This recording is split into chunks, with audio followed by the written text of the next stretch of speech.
Hello guys, आप देख रहे हैं financial goals the retailers point. दोस्तों, week of mythology in depth की बुक समरी यहाँ पर हम कर रहे हैं। आज बारी चैप्टर नंबर 6 और बुक के हिसाब से चैप्टर नंबर चल रहा है 10। तो दोस्तों, आज के वीडियो में हम यहाँ पर पढ़ने वाले हैं the process of accumulation and distribution. दोस्तों, इसको आज यहाँ पर हम डेप्थ में आपको बताने वाले हैं। जो जैसे ऑथर्स बताएंगे वैसे ही हम आपको बताने वाले हैं। पहले हम इसका बेसिक पढ़ा था एक्यूमुलेशन और डिस्ट्रीब्यूशन का, और आज इसको हम थोड़ा डिटेल में पढ़ने वाले हैं। तो दोस्तों, वीक ऑफ मैथोलॉजी आपसे को ये बताती है कि ऑपरेटर क्या चाल चल रहा है, ऑपरेटर कैसे बड़ा बड़ा प्रॉफिट बुक करता है। वो यहाँ पर ये वीक ऑफ मैथोलॉजी ने, इनकी थ्योरी ने सॉल्व किया, और यही बुक के ज़रिए मैं आपको यहाँ पर बता रहा हूँ। तो दोस्तों, एक्यूमुलेशन प्रोसेस को हम देख लेते हैं। एक्यूमुलेशन प्रोसेस की डेफिनेशन क्या, आप पहले ये समझिए। एक्यूमुलेशन का मतलब है दोस्तों, मार्केट जब एक अच्छा करेक्ट होता है या अच्छा गिरावट आती है, मतलब बियरिश ट्रेंड होता है मार्केट में, उसके बाद मार्केट में लगता है फुल स्टॉप, फिर होती है कंसोलिडेशन, और उसी कंसोलिडेशन को बोलते हैं एक्यूमुलेशन, और उसके बाद मार्केट में होता है ब्रेकआउट ऊपर की तरफ। तो दोस्तों, ये काफ़ी लंबी प्रोसेस होती है। डिपेंड करता है कि कैसा स्टॉक है, कैसा यहाँ पर किस तरीके से ऑपरेटर ने माल उठाया। ठीक है, तो आप ये समझिए कि पहले आप सिंपल भाषा में इसे समझिए कि एक्यूमुलेशन प्रोसेस में जो हमारे शेयर्स हैं वो ट्रांसफ़र होते हैं from weak hands to strong hands. अब वीक हैंड्स किसको बोला गया है, जैसे हम लोगों को, मतलब रिटेल ट्रेडर को, और स्ट्रॉन्ग हैंड्स बोला गया है ऑपरेटर्स को। दोस्तों, ऑपरेटर के पास इतना पैसा होता है कि वो अगर एक बार में सारे स्टॉक्स खरीद लेगा तो प्राइस में डिस्प्लेसमेंट बहुत ज़्यादा हो जाएगा, और उसको जो एज डिज़ायर्ड प्राइस, मतलब बहुत बुरे से बुरा प्राइस मिलेगा, जो कि अच्छा नहीं होगा उनके प्रॉफिट के लिए। तो वो क्या करते हैं, जैसे जैसे उनको मौका मिलता है, पूरी प्लानिंग के साथ वीक ट्रेडर से मार्केट में माल खरीदते हैं। किससे? रिटेल ट्रेडर से ऑपरेटर माल खरीदता है। दोस्तों, ये हो गया हमारा एक्यूमुलेशन की एक परिभाषा, एक यहाँ पर ये डेफिनेशन। तो दोस्तों, एक्यूमुलेशन तो मैं आपको देखो, ये चार्ट मैं पहले भी समझा चुका हूँ, एक बार और समझाता हूँ। ठीक है, पहले आप ये समझ लीजिए दोस्तों, कुछ यहाँ पर टर्म्स हैं, जैसे पीएस को बोलते हैं प्राइमरी सपोर्ट, एससी होता है selling climax, ST secondary test, ये कुछ यहाँ पर spring test, last primary support, ये कुछ ऐसी यूए अपर कुछ करके इसकी और फुल फॉर्म में, और ARR होता है ऑटोमेटिक रैली। ठीक है, ये कुछ इसकी फुल फॉर्म में मैं आपको पहले बता चुका हूँ, पहले आपको यहाँ पर पढ़ा चुका हूँ। ठीक है, उसके बाद दोस्तों, यहाँ पर आपको जो ये ऑरेंज चमक रहा है, ये शो कर रहा है डाटा वीक हैंड्स का, और जो ग्रीन चमक रहा है, ये शो कर रहा है आपको ऑपरेटर्स का। ठीक है, ये तो आपको समझ में आ गया। तो दोस्तों, मैं आपको दिखाता हूँ, इसको मैं समझाता हूँ कि यहाँ पर क्या हो रहा है। ठीक है, एक्यूमुलेशन का, फिर मैं आपको थ्योरेटिकल बताऊँगा, प्रैक्टिकली बता लेता हूँ। तो दोस्तों, मार्केट गिरता है तो आप ये समझिए, जो बियरिश मूवमेंट होता है वो होता है हमारा, जब मार्केट गिरता है, बियरिश मूवमेंट है, तो वो किसके कंट्रोल में होता है दोस्तों? वो होता है वीक ट्रेडर्स के कंट्रोल में, मतलब रिटेल ट्रेडर्स के कंट्रोल में, क्योंकि वो पैनिक में अपने शेयर्स को शॉर्ट करते हैं, सेल करते हैं, जो उनके पास बचे हैं, जो उनकी होल्डिंग्स हैं, उनको वहाँ पर निकालते हैं, तब मार्केट हमारा गिरता है।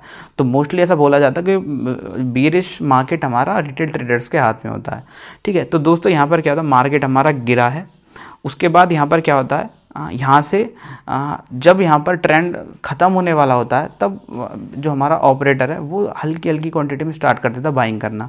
एक साथ नहीं कर सकता, मैंने आपको बताया, तो हल्की क्वांटिटी में मार्केट को बाई करता है। जैसे मैं आपको यहाँ पे दिखाऊँ, देखो मार्केट यहाँ पे गिरा, यहाँ पे हमारा ऑपरेटर बाई करेगा, फिर मार्केट ऊपर चला जाएगा जैसे बाइंग करेगा। उसके बाद यहाँ पर हमारा वीक ट्रेडर, मतलब रिटेल ट्रेडर सेल करेगा, फिर मार्केट हमारा नीचे आ जाएगा। फिर वो यहाँ पर फिर वो हल्की क्वांटिटी में बाइंग करेगा, फिर मार्केट हमारा फिर ऊपर आ जाएगा। फिर यहाँ पर जैसे ही मार्केट ऊपर आएगा अपना, फिर हमारा रिटेल ट्रेडर इसको सेल करेगा, मार्केट फिर हमारा नीचे आ जाएगा। ये प्रोसेस चलती रहती है, आप यहाँ पर भी देख सकते हैं। ठीक है, ग्रीन में मार्केट बाई कर रहा है, ऑपरेटर बाई कर रहा है, फिर वीक ट्रेडर इसको शॉर्ट कर रहा है, सेल कर रहा है। उसके बाद मार्केट में आ जाता है हमारा एक्यूमुलेशन। ठीक है, ये प्रोसेस तो हो गई। अब दोस्तों, यहाँ पर मार्केट ये बनाता है पीएस, होता है प्राइमरी सपोर्ट, जो पहला सपोर्ट होता है वो हमेशा क्या होता है दोस्तों, ब्रेक हो जाता है, जो कि जैसा कि मैंने आपको पहले बताया था। अब दोस्तों, फिर मार्केट गिरता है, और जो मैक्सिमम रेंज होती है वो पहली बार जो बड़ा रेंज बनाता है, पहले सपोर्ट के बाद जब मार्केट गिरता है वो बना देता है एक रेंज नीचे, लोअर रेंज, और उसके बाद मार्केट एक ऊपर की तरफ मूवमेंट देता और जो उसका हायर पॉइंट होगा वो हो गया उसकी अपर रेंज। और फिर दोस्तों इन दोनों के बीच में ही हमारा क्या होता है, कंसोलिडेशन का प्रोसेस चलता है। तो दोस्तों यहाँ पर क्या होता है, जब मार्केट, अब देखो जैसे मार्केट नीचे आया तो यहाँ पर भी ऑपरेटर ने अपना खेल स्टार्ट कर दी, वो उसने बाइंग की, मार्केट ऊपर आया और जो AR जहाँ पर लिखा हुआ है ऑटोमेटिक रैली, ये पहली रैली होती है और जो उसका हाई पॉइंट होगा वो बन जाएगा कंसोलिडेशन का अपर पॉइंट। उसके बाद जो रिटेल ट्रेडर ने इस पॉइंट पे फिर से यहाँ पर अपने जो शेयर्स हैं वो सेल करेगा, डर की वजह से, पैनिक की वजह से मार्केट हमारा नीचे आएगा। उसके बाद दोस्तों क्या करेगा, जो हमारा ऑपरेटर होगा मार्केट को बहुत अच्छी उसमें बाइंग करेगा और मार्केट को एक बार उस रेंज के ऊपर ले जाएगा जो कंसोलिडेशन रेंज यहाँ पर बनी हुई, जैसे कि यहाँ पे वो इसको बोलते हैं UA। ठीक है, अब इसको वो इसलिए लेके गया है, पहली बात वो सबसे पहले जिन्होंने सेल किया होगा, जो शॉर्ट पोजीशन बनाने के लिए मार्केट को गिराने के लिए जिन्होंने शॉर्ट पोजीशन बनाई, उनका स्टॉप लॉस हिट करने के लिए मार्केट को रेंज के ऊपर लेके जाएगा और वहाँ पे क्या करेगा और फिर मार्केट को रेंज में लेके आ जाएगा। ये पहली प्रोसेस है, आप किसी भी एक्यूमुलेशन प्रोसेस को देख लेना। उसके बाद वो दोबारा से मार्केट को नीचे वाली रेंज के नीचे लेके आएगा, ठीक है, जिसको बोलते हैं ST। वो एक टेस्ट करेगा जिसको बोलते हैं ST, मतलब वो ये फिर मार्केट को नीचे वाली रेंज के नीचे लेके आएगा और फिर वो चेक करेगा कि मार्केट में क्या यहाँ पर और सेलर्स बचे हैं या नहीं। अब दोस्तों जो यहाँ पर पैनिक में जो ट्रेडर होंगे, वीक ट्रेडर होंगे, वो क्या करेंगे, अपने जो शेयर्स हैं उनकी होल्डिंग है वो जैसे उनको लगेगा मार्केट का सपोर्ट टूट गया वो और बेचेंगे और वो वहाँ पे ऑपरेटर फिर से खरीद लेगा काफ़ी सस्ते दामों में। मार्केट को फिर वो जैसे बाई करेगा मार्केट फिर ऊपर आ जाएगा, फिर इस रेंज में एक आध बार रेंज को तोड़ेगा, फिर रेंज में आ जाएगा। उसके बाद 1 या 2 बार प्रोसेस के बाद मार्केट में फिर वो एक और बार मार्केट को कोशिश करेगा नीचे वाली रेंज के नीचे ले जाने के लिए, सपोर्ट के नीचे ले जाने के लिए, और फिर वहाँ पे फिर बड़ी क्वांटिटी में वो खरीदेगा और उसके बाद मार्केट अब एक ब्रेकआउट देगा। ये कुछ प्रोसेस है, ऐसी होगी। तो इसकी कुछ कैरेक्टरिस्टिक है, मैं बताऊंगा कि जब कंसोलिडेशन प्रोसेस होता है तो यहाँ पर क्या होता है, मतलब कैसा वॉल्यूम होता है, कैसी वॉलेटिलिटी होती है, वो मैं आगे बताऊंगा। ठीक है, तो ये तो था। अब यहाँ पर अब हम पढ़ेंगे स्टॉक कंट्रोल, मतलब जब क्या होता है, जब दोस्तों जब मार्केट में बियरिश मूवमेंट आता है तो उसका जो कंट्रोल होता है वो क्या होता है, मेनली वीक हैंड के हाथ में होता है। ये मैंने आपको पहले ही बता दिया। जब एक्यूमुलेशन प्रोसेस चलती है, जो उसका स्टॉक कंट्रोल होता है, कैसे कैसे क्या होना है, वो वीक हैंड्स के हाथ में होता है। तो देखो जब मार्केट गिरता है, ठीक है, तो वो होता है दोस्तों वीक हैंड्स के हाथ में, और जब मार्केट ऊपर होता है या उसको टर्न होना हो, यहाँ से रिवर्स होना होगा दोस्तों, वो होता है ऑपरेटर के हाथ में। ठीक है ना। अब दोस्तों जब यहाँ पर जैसे प्राइस गिरेगा तो स्टॉक क्या है, अपने हैंड्स चेंज करेगा, मतलब जितना वो ज़्यादा गिरेगा उतने उसके हैंड्स चेंज होंगे, weak hands to operator, strong hands, मतलब रिटेल ट्रेडर से वो ऑपरेटर के पास चलता चला जाएगा। ठीक है। अब यहाँ पर क्या होगा, the law of cause and effect, ये मैं पहले बता चुका हूँ कि जितना लंबा एक्यूमुलेशन होगा उतना यहाँ पर क्या होगा, उतना बड़ा ब्रेकआउट यहाँ पर होने वाला है। जितना मतलब कॉज होगा उतना यहाँ पर जितना बड़ा एक्यूमुलेशन रेंज होगा उतना बड़ा यहाँ पर ब्रेकआउट होने वाला है, क्योंकि जितना टाइम वो ऑपरेटर्स को एब्जॉर्व करने में लगेगा उतना बड़ा वो ब्रेकआउट यहाँ पर करवाएगा। अब यहाँ पर क्या होता है, हैंडलिंग मैन्यूवर्स यहाँ पर हम पढ़ लेते हैं। अब ये क्या दोस्तों कि जब इसमें एक्यूमुलेशन रेंज में, कंसोलिडेशन रेंज में जो हमारी जो मूवमेंट होती है स्टॉक्स की, वो कैसे उसको ऑपरेटर मैनेज करता है, मतलब उसको कैसे बाई करता है दोस्तों। सबसे पहले वो इस टाइप का माहौल बना देगा कि बहुत ज़्यादा वीक मार्केट है। अब वो कैसे करेगा, वो किसके ज़रिए करेगा दोस्तों, वो करेगा यहाँ पर न्यूज़ के ज़रिए। सबसे अच्छा न्यूज़, सोशल मीडिया, एड्स, इनके ज़रिए यहाँ पर ये मार्केट में बहुत वैसा माहौल क्रिएट कर देगा। इवन मैं कहना नहीं चाहता, ब्रोकरेज फर्म्स को भी शायद ये कर देते हों, ये मैं ऑफिशियली नहीं कहना चाह रहा, बट आप समझिए। ठीक है, वो इस टाइप से माहौल यहाँ पर बना देगा। उसके बाद यहाँ पर क्या होगा, अब क्या होगा, और दोस्तों फिर आपने ये भी देखा होगा जब एक्यूमुलेशन रेंज चल रही होती है कुछ ना कुछ न्यूज़ वगैरह यहाँ पर आती रहती है, सब वो उन्हीं का खेल है। तो दोस्तों वो एक बार रेंज को तोड़ के मार्केट नीचे भी आएगा, वो चेक करेगा कि यहाँ पर कितने लोग और सेल करने के लिए यहाँ पर बैठे हैं। तो वो सब कुछ जब तक मार्केट में मोस्ट ऑफ स्टॉक्स खरीद नहीं लेगा तब तक मार्केट में अपर मूवमेंट यहाँ पर नहीं देगा।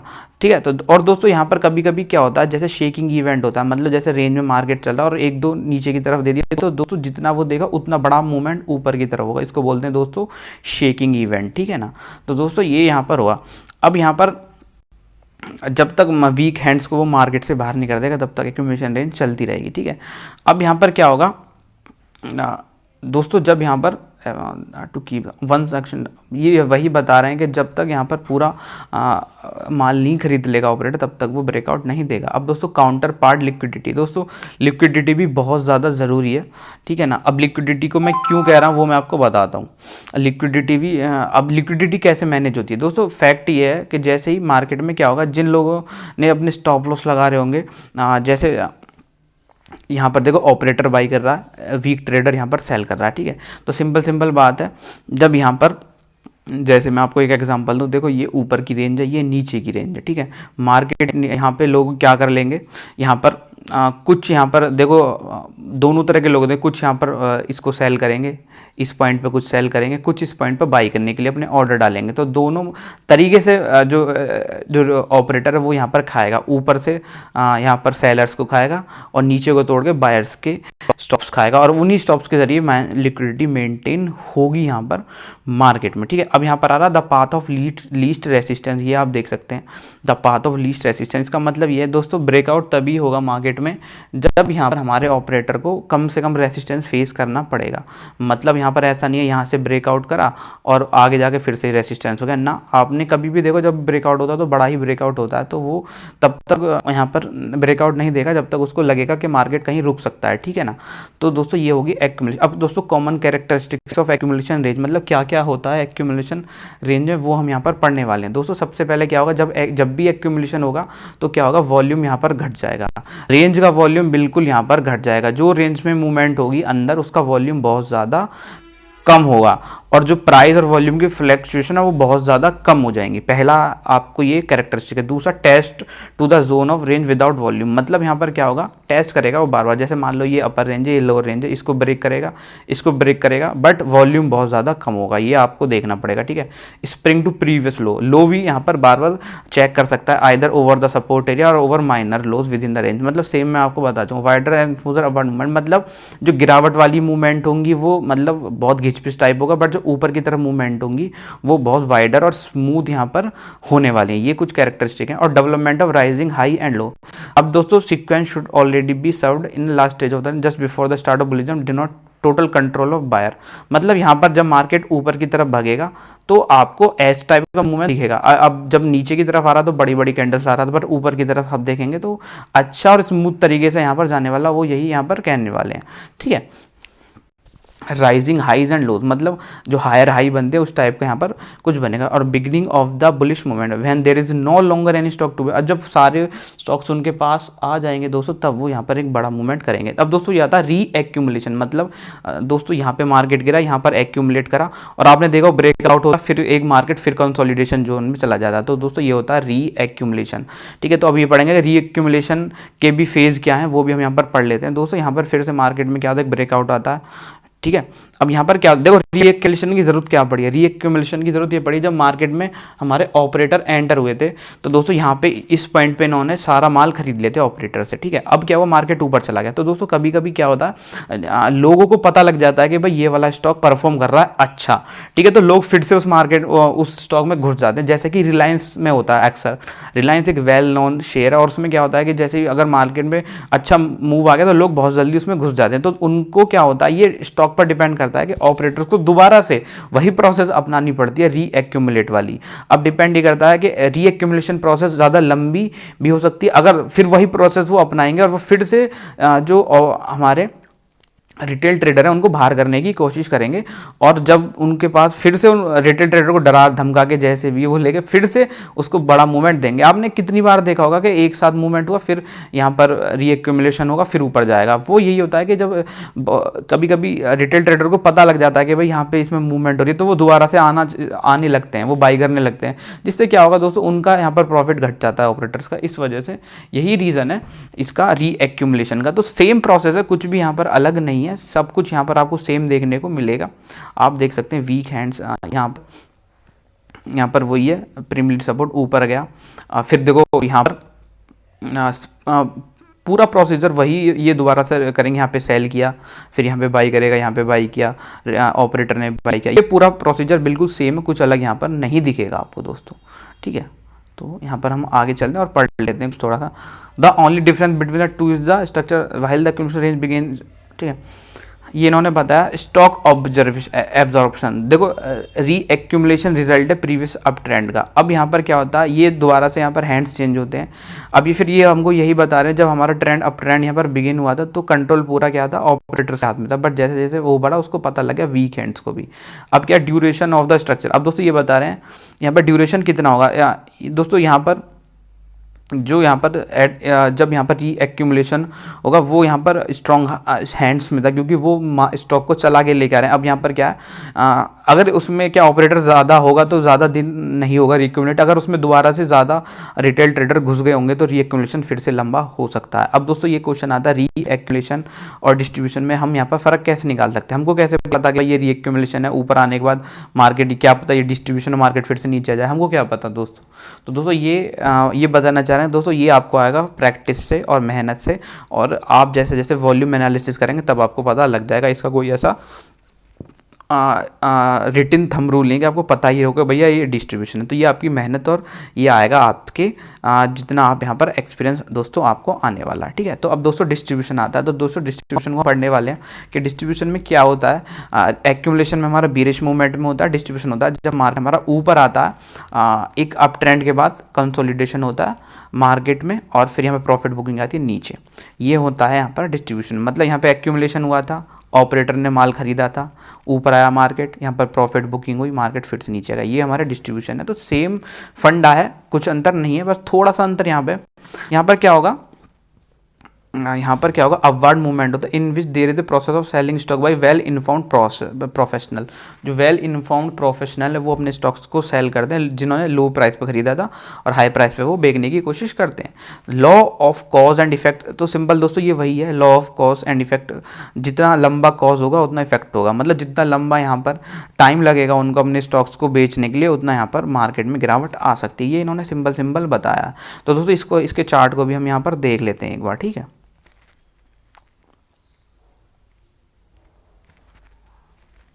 तो दोस्तों अगर यहाँ पर आपको मैं दिखाऊं, मार्केट ऊपर आया, यहाँ पर क्या होता है कि देखो मैं एक बार बताऊँ, हर एक बार में क्या होता है, हर एक बार में ऐसा नहीं होगा कि, एक मिनट, हाँ देखो दोस्तों हर बार ऐसा नहीं होगा कि मैं पहले ही बता चुका हूँ कि बड़ा ऑपरेटर एक बार में अपना सारा माल यहाँ पर शॉर्ट नहीं कर सकता। अब दोस्तों यहाँ पर क्या होगा, देखो मार्केट ऊपर आया तो रिटेल ट्रेडर ने अपना प्रॉफिट बुक करना स्टार्ट किया, पर इन्होंने फिर से बाई किया। रिटेल ट्रेडर ने अपना प्रॉफिट बुक करना स्टार्ट किया, फिर से इनको बाई करना पड़ा ऊपर ले जाने के लिए। रिटेल ट्रेडर ने फिर से बाई किया, फिर यहाँ पर इनको बुक करना पड़ा अपना प्रॉफिट। तो दोस्तों ये कुछ ऐसा इस टाइप से इनको हुआ। उसके बाद दोस्तों यहाँ पर क्या हो रहा है कि यहाँ इस जोन में यहाँ पर जो बीच की जोन है, यहाँ पर ये धीरे धीरे करके अपना स्टॉक्स को यहाँ पर बेचते हैं, जो सेल करते हैं, जो इनके पास यहाँ पर पड़ा है उसमें प्रॉफिट बुक करने के लिए दोस्तों। अब दोस्तों यहाँ पर होगा कैसे वो मैं आपको बता दूँ दोस्तों। जैसे जैसे मार्केट यहाँ पर ऊपर जाता है, मतलब जैसे जैसे ऊपर जाएगा मार्केट, जैसे इस पॉइंट पर, एक मिनट, इस पॉइंट पर, तो दोस्तों यहाँ पर क्या होगा, यहाँ पर ये बाइंग की पोजीशन ऑपरेटर लगाता है, और ऑपरेटर बोल रहा हूँ रिटेल ट्रेडर अपनी बाइंग की पोजीशन यहाँ पर लगाएगा। फिर मार्केट में क्या होगा, नीचे से सेलिंग आ जाएगी, फिर नीचे सेलिंग आ जाएगी, फिर नीचे सेलिंग आ जाएगी। तो दोस्तों यहाँ पर क्या होगा, धीरे धीरे हर पॉइंट पर मार्केट में क्या होगा, ऑपरेटर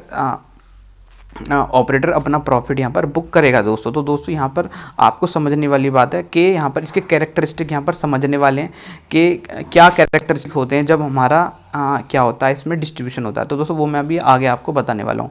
हैंडलिंग मैन्यूवर्स, मतलब यहाँ पर जो बीच की पोजीशन होती है, मैन्यूवरिंग होती है, उसको कैसे हैंडल करते हैं बड़े ऑपरेटर।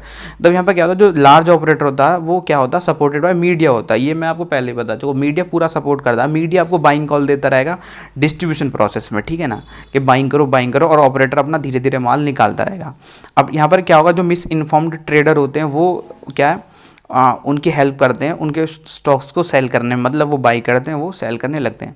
अब यहाँ पर उसके बाद क्या होता है, जब यहाँ पर कोई बुलिश शॉक होगा, मतलब यहाँ पर क्या होगा, हर वो ऐसा नहीं है जब भी मार्केट हमारा उसको उसमें भी ऊपर के मूवमेंट देंगे ताकि लोग बाई करें और फिर मार्केट फिर रेंज में घुस जाएगा, ये ऐसा यहाँ पर चलता रहेगा, ठीक है। तो इसमें भी सेम वही है, वीक हैंड को मार्केट से आउट करना करता रहेगा हमारा क्या ऑपरेटर। फिर आता काउंटर पार्टी लिक्विडिटी। दोस्तों लिक्विडिटी मैं आपको पहले ही बता चुका, लिक्विडिटी भी इसको ऐसे ही मैनेज करनी पड़ेगी जैसे कि मैंने यहाँ पर एक्यूमुलेशन के प्रोसेस में बताया, ठीक है। The path of least resistance, तो ये ना गलत लिख दिया, वो सपोर्ट होना चाहिए।